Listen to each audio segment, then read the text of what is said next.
Bien, mis amados hermanos, muy buenos días. Tiempo de estudio bíblico devocional. Su hermano pastor Roberto Alfaro les saluda y les doy una cordial bienvenida a este tiempo de la palabra. Recuerden nuestro lema: amar la palabra, aprender la palabra y vivir la palabra. Gracias a todos los amigos que nos siguen a través de radiogénesis.tv. Allí están todos los mensajes diariamente, allí los puedes ubicar. Y para todos los amigos que nos acompañan desde Suecia, en Estocolmo, a través de Vivo para Cristo, muy buenas tardes para ustedes. Me han enviado una pregunta con muchísimo gusto. La pregunta tiene que ver con el capítulo 45 de Génesis. Voy a leerlo en el verso 8. Dice: así pues, no me enviasteis acá vosotros, sino Dios, que me ha puesto por padre de Faraón y por señor de toda su casa y por gobernador de toda la tierra de Egipto. Muchísimas gracias por la pregunta, gracias por la inquietud. Veo que están muy atentos, siguiendo puntualmente los textos de la lectura que llevamos en cada uno de los capítulos de Génesis. Muy bien, aquí la expresión padre de Faraón evidentemente no es lo que podríamos tipificar nosotros como el papá, el padre. Realmente padre es un título honorífico de una persona que merece honra, una persona que tiene reconocimiento, pero realmente es en la calidad que José desarrollaba como gobernador, que era por supuesto un consejero de alta confiabilidad para el faraón. Por lo tanto, a este tipo de personas de máxima confiabilidad, categoría, jerarquía, autoridad, confiabilidad, integridad, le correspondía el nombre de padre de faraón. Así es que gracias por la pregunta, espero que haya habido una respuesta clara. Por eso en Génesis 45:8 hace referencia a José como padre de faraón. La segunda parte que tenemos en la tarea, gracias a todos quienes escribieron muy bien, felicitaciones, muy juiciosos ustedes en la tarea, los 17 años que vivió Jacob después de recibir o reencontrarse con su hijo José, tipológicamente representarían también los 17 años en la edad en la que partió José involuntariamente de su casa con destino a Egipto. Muy bien. Hechas estas dos claridades, vamos a Génesis capítulo 46, que ha sido nuestro tema. Tenemos que seguir avanzando y lleguemos al verso 27. Quiero resaltar en el verso 27 algo muy importante porque lo veremos en nuestro siguiente estudio cuando entremos al libro de Éxodo. En Génesis capítulo 46, verso 27 dice, después de que nos cuenta quiénes son los hijos de Benjamín y demás, ahora nos habla de los hijos de José. Y los hijos de José que le nacieron en Egipto, dos personas. Todas las personas de la casa de Jacob que entraron en Egipto fueron 70 personas. Subraye el número 70. Este número 70 es un número extraordinariamente importante. Es un número que vamos a ver con frecuencia y que tiene una relevancia fundamental a partir de este texto en lo que veremos y en lo que viene para todo el pueblo de Israel. Verso 28. Envió Jacob, y observe que dice Jacob, no dice Israel. Envió Jacob a Judá, y observe que dice Judá. Recordemos que Judá era el cuarto hijo en la descendencia de Jacob con Lea. Recuerden que el primero era ¿quién? Rubén, el primogénito. Ya conocimos qué pasó con Rubén, ya sabemos qué pasó con Leví, ya sabemos qué pasó con Simeón, ahora está Judá. Y vemos que en el capítulo 46, verso 28, Judá ya ha adquirido, junto con sus hermanos y ante su padre, una posición de reconocimiento, una posición de liderazgo. Es así como dice el verso que Jacob envió a Judá delante de sí a José para que le viniese a ver,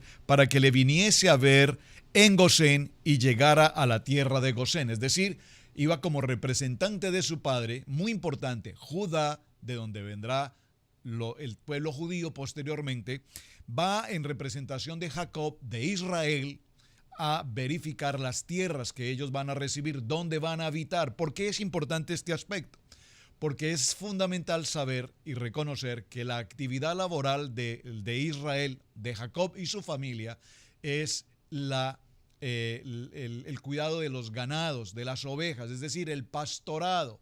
eran pastores de oficio, por lo tanto necesitaban una tierra en la que sus ganados se pudiesen alimentar adecuadamente, de tal manera que Gosén, que representa esa tierra de pastos, era la mejor tierra de Egipto. Ahora el faraón ha dado la orden a José que esa sea justamente la tierra donde habite toda su familia. Muy bien, entonces dice la palabra en el verso 29, y José tomó su carro y vino a recibir a Israel. Y observen que aquí ya no nos dice a Jacob, aquí ahora nos menciona a Israel.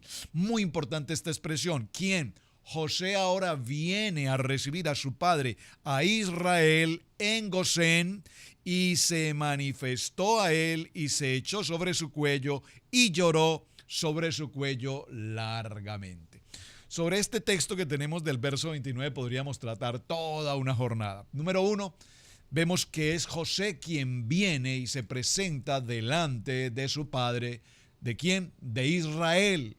Número 1. Número 2, vemos que José, un corazón extraordinariamente paterno, un corazón emocional también, se recuesta al cuello de su padre y llora largamente. No nos dice en ningún momento el texto que Jacob lloró. Podríamos entonces hacernos una pregunta. ¿Y por qué Jacob no lloró? La Biblia nos dice que lloró José, mas no dice que Jacob también lo hizo.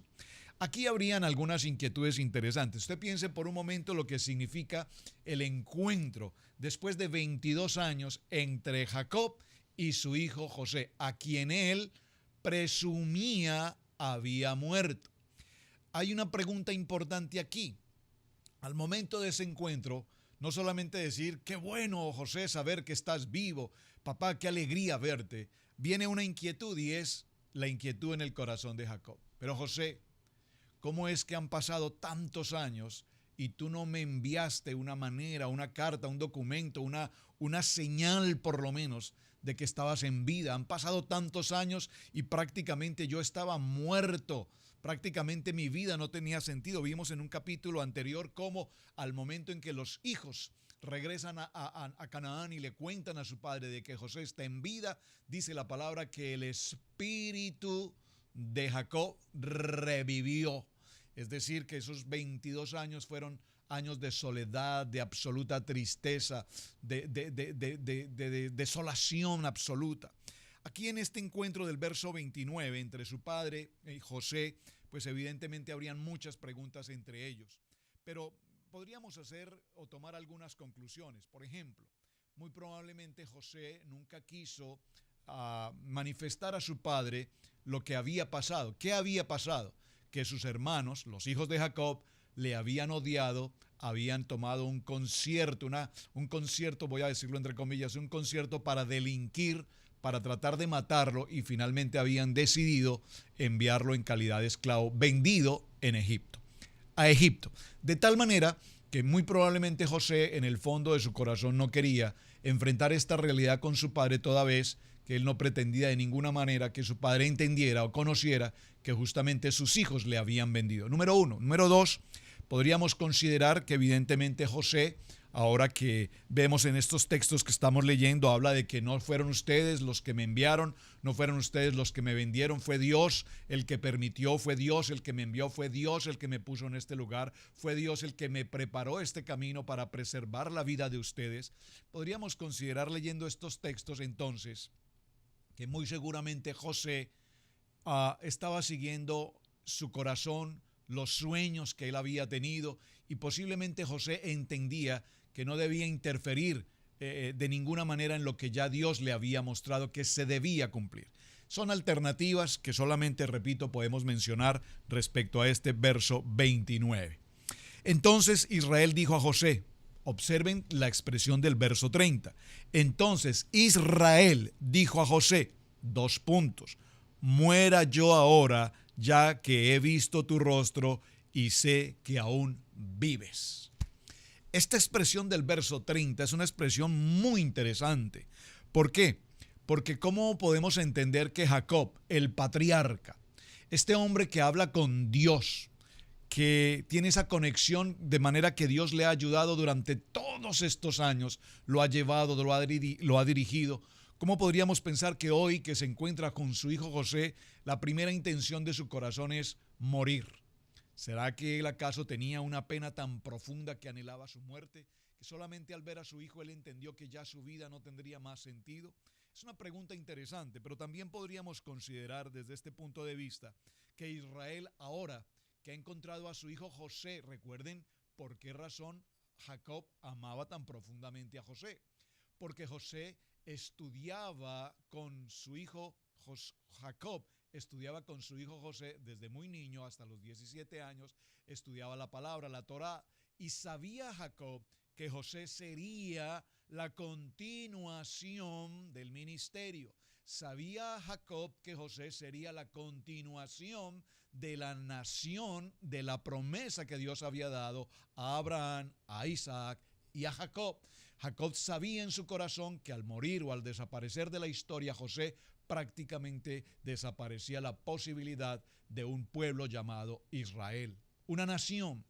Al reencontrarse con su hijo, Jacob prácticamente dice: ya hoy sé que el cumplimiento de la promesa a mi padre, a mi abuelo Abraham, se va a cumplir, porque evidentemente hoy me he reencontrado con José, y José no solamente es José, sino que ahora es el Señor, padre de Faraón, dueño, gobernador de toda esta tierra. Por lo tanto, sé que la promesa se va a cumplir. Así es que prácticamente yo ya no tengo nada que hacer. Ahora sé que todo vuelve a la normalidad. Esta podría ser la expresión: ahora puedo morir después de ver tu rostro.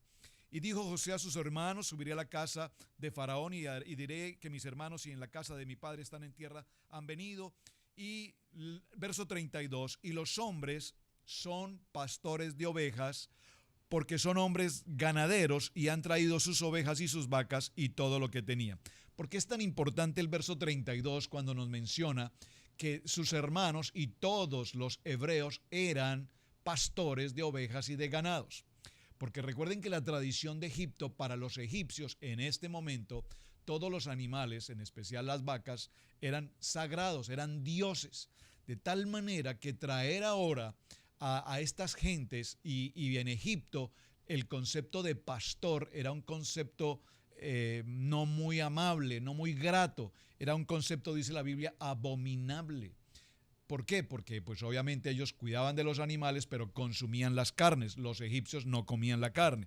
Entonces diréis, le pregunta a José, o le dice José a sus hermanos, dice: cuando yo los invite a estar con el faraón y él pregunte cuál es su oficio, entonces diréis: hombres de ganadería han sido tus siervos desde nuestra juventud hasta ahora, y nosotros y nuestros padres, a fin de que moréis en la tierra de Gosén, porque para los egipcios es abominación ser pastor de ovejas. Observen que aquí José, que conoce la corte del faraón, que conoce el corazón del faraón, empieza a indicarle a sus hermanos qué es lo que deben decir, cuál es la manera que deben contestar en la medida en que Faraón haga preguntas. Verso 47, vino José y le hizo saber a Faraón y le dijo: mi padre y mis hermanos y sus ovejas y sus vacas con todo lo que tienen, subraye todo lo que tienen. Recuerden que Faraón había pedido que vinieran de Canaán hacia Egipto y que no trajesen ninguno de sus enseres. Sin embargo, aquí vienen con todo lo que tienen. Y aquí están en la tierra de Gosén. Y de los postreros de sus hermanos tomó 5 varones y los presentó delante de Faraón. Muy importante el verso 2 en el capítulo 47. José solamente toma 5 de sus hermanos. ¿Por qué no tomó a los 11 y los llevó frente a Faraón? ¿Por qué tomó solamente 5? La pregunta es, la Biblia no nos indica cuáles fueron estos 5. Podríamos tomar 2 posiciones. Número 1, llevó a los más fuertes, a los más capacitados, a los más entendidos. O versión número 2, llevó a los más débiles, a los menos capaces, a los menos apropiados, a los más débiles, si me permite usar esta expresión. ¿Por qué? Porque recuerden que José conoce el corazón de Faraón, y lo veremos un poco más adelante. Y Faraón dijo a sus hermanos: ¿cuál es vuestro oficio? Y ellos respondieron a Faraón: pastores de ovejas son tus siervos, así como nuestros padres. Verso 4, y dijeron además a Faraón: Observen el verso 4 muy importante. Y dijeron, además a Faraón, para morar en esta tierra hemos venido, porque no hay pasto para las ovejas de tus siervos, pues el hambre es grave en toda la tierra de Canaán. Por tanto, te rogamos ahora que permitas que habiten tus siervos en la tierra de Gosén. Observe que aquí hay algo muy importante. La palabra morar. Por favor, subraye la expresión morar. Dice, porque para morar en esta tierra hemos venido. Aquí la expresión morar significa temporalmente. Morar, es decir, si nosotros viajamos a un lugar y vamos a vivir, permítame usar un ejemplo, si usted sale en un plan de vacaciones de 1 o 2 semanas, usted va a morar en determinado lugar en un plan de vacaciones por 2 semanas, habita en ese lugar temporalmente por 2 semanas, no va a radicarse, a vivir permanentemente en este lugar. De tal manera que aquí la expresión morar es muy importante, porque recuerden que el pueblo de Israel, aquí Israel como nación, no fueron a Egipto a vivir y a permanecer allí, sino que la intención de sus corazones, por supuesto, el plan de Dios era volver, así lo dijo Dios a Jacob en este último momento, le dice, bajarás a esa tierra, yo estaré contigo, no temas, porque haré de ti una gran nación y te haré volver a la tierra de promesa. De tal manera que aquí esta expresión morar, repito, es muy importante porque nos está hablando de un efecto totalmente migratorio. Es una migración totalmente temporal, es una migración de supervivencia, es una migración prácticamente forzosa. Es una migración que tiene un cumplimiento y es un propósito, como ya lo vimos, un propósito de Dios. Así es que vemos cómo en adelante, por tanto nos rogamos ahora que nos permitas habitar. Entonces, verso 5, entonces Faraón habló a José diciendo, atención, tu padre y tus hermanos han venido a ti, la tierra de Egipto está delante, toda la tierra de Egipto, José, toda la tierra de Egipto está delante de ti, en lo mejor de la tierra haz habitar a tu padre y a tus hermanos. Vemos aquí un faraón con un corazón extraordinariamente agradecido a José, de gratitud, de aprecio, de respeto, de honra, de afecto, y le dice, qué bueno que ahora estás reunido junto con tu padre, con tus hermanos, con toda tu familia, 70 personas. Delante de ti está toda esta tierra, es tuya, José. Haz que ellos vivan lo mejor, de lo mejor, de lo mejor. Muy importante la actitud de Faraón en este texto. Y entonces dice algo que quiero resaltar. Habiten en la tierra de Gosén. Atención. Y si entiendes que hay entre ellos, entre tus hermanos, si entiendes que hay entre tus hermanos hombres capaces, ponlos por mayorales del ganado mío. Observen, esta expresión es muy importante. José sabía que este punto llegaría. ¿Cuál es? Faraón dijo, si este es José, de los hermanos menores de esta familia, y es un hombre brillante, ¿cuán brillantes serán sus demás hermanos? Y le dice, José, si entre tus hermanos hay hombres que sean tan brillantes como tú, tan capaces, tan íntegros, tan intrépidos en lo que hacen, que todo lo que hacen prospera, por favor, colócalos como mayordomos de mis ganados. Es decir, los quiero que ahora sean parte de la nómina de Faraón. Y aquí José tiene una preocupación muy grande. ¿Cuál es? Que esa emigración temporal no se convierta en una emigración temporal, sino que se convierta en una emigración permanente. De tal manera que la preocupación de José hasta este momento, vemos que el carácter de José es un carácter piadoso, justo, íntegro, honesto, recto. Pero también es importante entender que José en todo momento era identificado como el hebreo y era identificado él como el Dios a quien adoraba. Era absolutamente respetado por Faraón y por toda la corte de que José tenía a un Dios todopoderoso. Ahora, la preocupación de José es que al traer a su familia, sus hermanos, sus familias y todos los demás, se asimilen. ¿Cuál es la expresión se asimilen? Es decir, que dejen de ser lo que han sido los hebreos, pastores de ovejas, y ahora tomen otra ruta, otro sentido, y se conviertan en mitad egipcios, mitad hebreos. Que las normas, la Torá, la palabra, los dioses y todo esto ahora sea parte de su vida. Esta es la preocupación más delicada que tiene ahora José. También José introdujo a Jacob su padre y le presentó delante de Faraón, y Jacob bendijo a Faraón. Verso 8. Y dijo Faraón a Jacob, atención, ¿qué pregunta hace Faraón a Jacob? ¿Cuántos son los días de los años de tu vida? Posiblemente Jacob vio a este hombre como un hombre de carácter, un hombre de años, un hombre de experiencia, con una actitud como un roble y le pregunta, ¿cuántos son tus años? Y Jacob respondió a Faraón, los días de los años de mi peregrinación son 130 años. Observe, por favor, 130 años, muy importante este dato. Desde el momento en el que José desaparece al momento en que José se reencuentra con su padre, hoy la edad de Jacob son 130 años. Pero atención a la expresión, dice, pocos años y malos. ¿Por qué razón Jacob expresa esto? Pocos y malos. Porque si nosotros vemos, Isaac vivió 180. Si vemos Abraham, 175. Ahora él tiene 130 años. Y vemos que él menciona esto como años pocos, pero además como años malos. También, ¿por qué?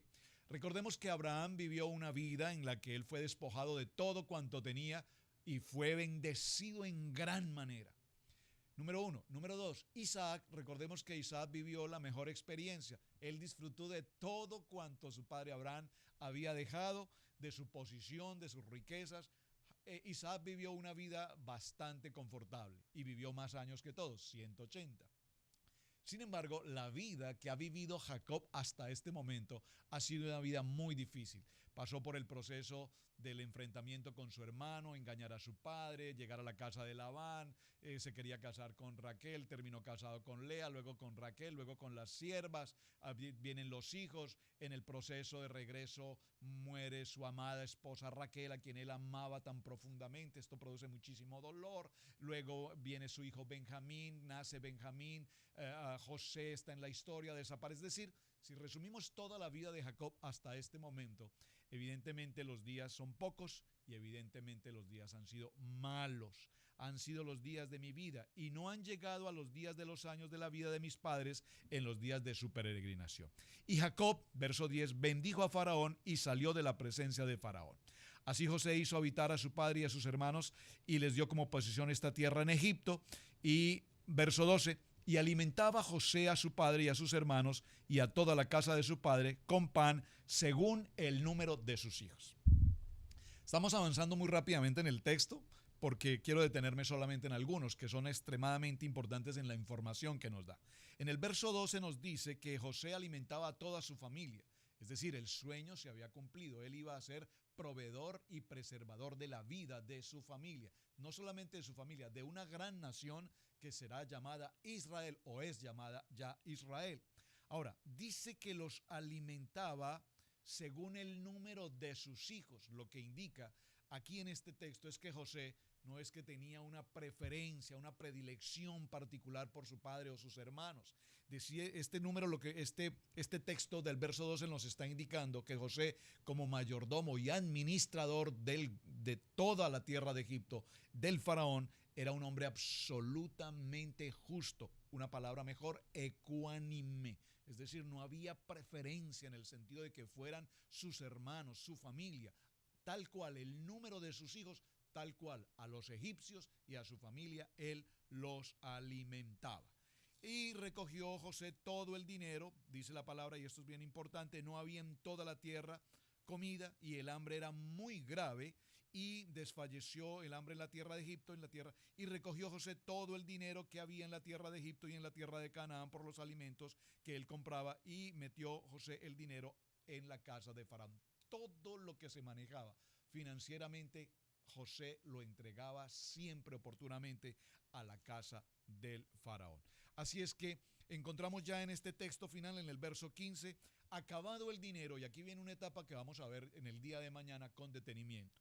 Acabada la etapa del dinero de la tierra, no había dinero en la tierra. Preste mucha atención a esta expresión porque muy probablemente estemos viviendo una experiencia muy similar hoy. Ya no tenemos hoy dinero, hoy el dinero físico, el dinero papel, el dinero moneda. Básicamente hoy todo es una tarjeta, un plástico. Se acabó el dinero en toda la tierra de Egipto y de la tierra de Canaán vino todo Egipto a José diciendo, danos pan porque moriremos delante de ti por haberse acabado el dinero.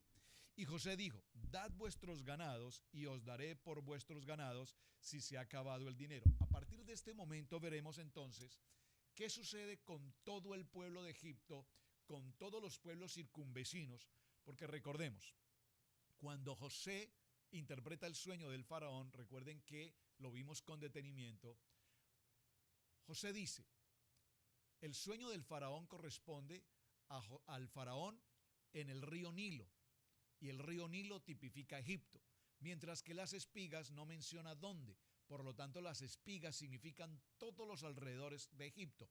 Ahora en esta situación vamos a ver cómo tanto Egipto como todas las naciones o ciudades circunvecinas deben venir, se van a conglomerar, se va a convertir en una nación gigante, porque todas las gentes de afuera ahora se ven saliendo de sus tierras, de sus ganados, no hay dinero y todos deben venir en dirección a Egipto. Es decir, vemos cómo esta etapa migratoria sigue siendo tan importante. Ahora veremos 6 aspectos para el día de mañana en los cuales José, a fin de darles alimento, les pide a estas personas, no tienen dinero con qué comprar, ahora muy bien, entréguenme sus ganados. Recoge todo el ganado de Egipto para ponerlo a disposición de Faraón.